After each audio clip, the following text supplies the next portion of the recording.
Okay, so I just want to talk a little bit about how we got accepted to teach in Korea because it's really exciting. First off, we took our TESOL course. We took it through a place called Oxford Seminars. For us, it was 60 hours of classroom time and then 40 hours of online grammar. So the 60 hours of classroom was in 3 weeks, basically Saturday and Sunday. It was 10-hour days. It was pretty busy. The nice thing about the course that we took is that the teacher we had not only just taught us how we can teach English overseas, but she's also taught overseas herself. So she was able to give us some first-hand experience, not only with teaching, but with culture shock, living, what to expect for a contract, that kind of a thing. So it was really good to have that inside look. So we were able to ask her questions of what it's like living abroad, what the challenges were, and how it is to teach English to a group of students that don't know any English. And you don't have a native speaker with you to help, because she experienced that as well. So it was really good. Then around April, we decided, take the plunge, yeah, we're going to go try to teach overseas. We'll do that this year. But we really wish we had decided a bit earlier, because April, it kind of seems to be when all the public schools aren't really looking anymore. They've already found all their candidates. So Japan became out of the question, which was unfortunate. We really did want to go to Japan, but we didn't. With Japan, they probably would have put us apart, which would have been really hard. We're a brand new married couple. To be suddenly in a brand new country and not be able to see each other would be really, really difficult. So that's okay. We'll try for Japan a different time, or we'll just go visit Japan. We are still very excited to go see Japan's culture one day. But we decided to actually apply to Korea, because we do have an interest in Korea as well. Their culture does have some similarities from what I can tell. I've never been to either, but it seems like an interesting place. So we decided to try for Korea. Like I said, public schools aren't really hiring anymore, so we went with the private school route. As soon as I contacted Oxford Seminars with their graduate program, I think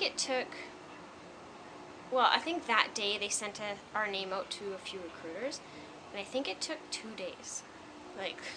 It was really, really quick for those recruiters to contact us, find what times work best for us for Skype interviews, over the phone interviews, anything like that. And different recruiters require different things, so we didn't need to write an essay or anything like that, which different recruiters did require that. For this one, we just needed our resume, cover letter, and some passport photos. Anyway, it took, like I said, about 2 days for them to contact us, and we had a interview within 5 days after that, I'd say. So we spoke with a lady over the phone, a lady from Korea that's running the school that we applied to.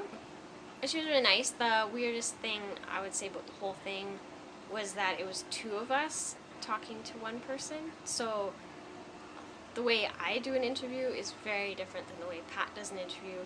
I'm not good at interviews, Pat is, so I guess he saved me.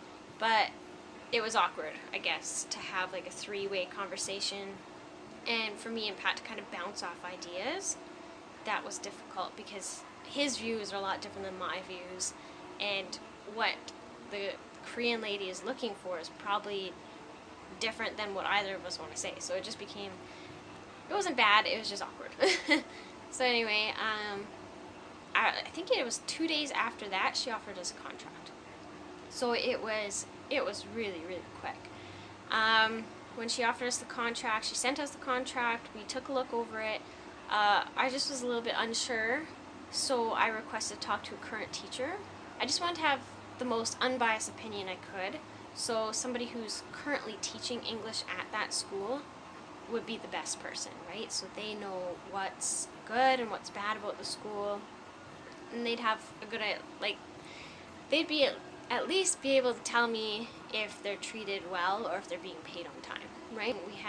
Once we talked to a current teacher, we accepted the contract. So basically, I would say the whole process from when I emailed Oxford to when we got a job was a month. Now, and this is in when, like, after everything's closed. So I couldn't even imagine applying back in January when there was public schools hiring. Do you know what I mean?